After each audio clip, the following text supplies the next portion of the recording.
अगर आपको लगता है काफका सिर्फ एक मैसेजिंग क्यू है तो आप सिर्फ सरफेस देख रहे हो। रियल पावर काफका के इंटरनल्स में है, पार्टीशंस, ऑफसेट और ब्रोकर्स। आज हम काफका को अंदर से समझेंगे in just 5 minutes.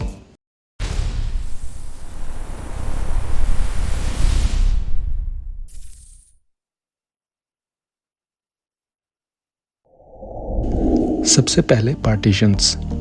Kafka topic एक सिंगल क्यू नहीं होता, ये मल्टीपल पार्टीशंस में डिवाइड होता है। सोचो एक topic equal to multiple parallel lines. हर पार्टीशन एक ऑर्डर्ड लॉग होता है जहां मैसेजेस सीक्वेंस में स्टोर होते हैं। अब फ़ायदा क्या है? Parallel processing. मल्टीपल कंज्यूमर्स अलग अलग पार्टीशंस रीड कर सकते हैं। इसका मतलब हाई स्केलेबिलिटी। अब आता है ऑफसेट, जो काफका का सीक्रेट वेपन है। हर मैसेज का एक यूनिक नंबर होता है, उसको कहते हैं ऑफसेट। कंज्यूमर ट्रैक करता है कि उसने लास्ट कौन सा ऑफसेट रीड किया। मतलब काफका आपके लिए स्टेट मेंटेन नहीं करता, कंज्यूमर खुद डिसाइड करता है कहाँ से रीड करना है।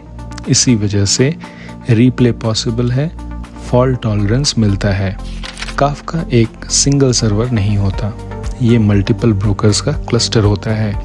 हर ब्रोकर कुछ पार्टीशंस हैंडल करता है।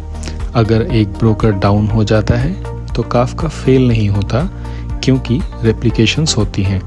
हर पार्टीशन का एक लीडर होता है और मल्टीपल फॉलोअर्स। चलो सब कनेक्ट करते हैं। प्रोड्यूसर डेटा भेजता है, काफका उसको पार्टीशन में स्टोर करता है। हर मैसेज को ऑफसेट असाइन होता है। कंज्यूमर अपने ऑफसेट के बेसिस पे डेटा रीड करता है और ये सब डिस्ट्रीब्यूटेड क्लस्टर में होता है। इसीलिए काफका स्केलेबल है, फॉल्ट टॉलरेंट है और रियल टाइम है। अगर आपको सिस्टम डिज़ाइन और बैकएंड कंसेप्ट सिंपल वे में समझना है तो सब्सक्राइब करो द कोड तत्व को।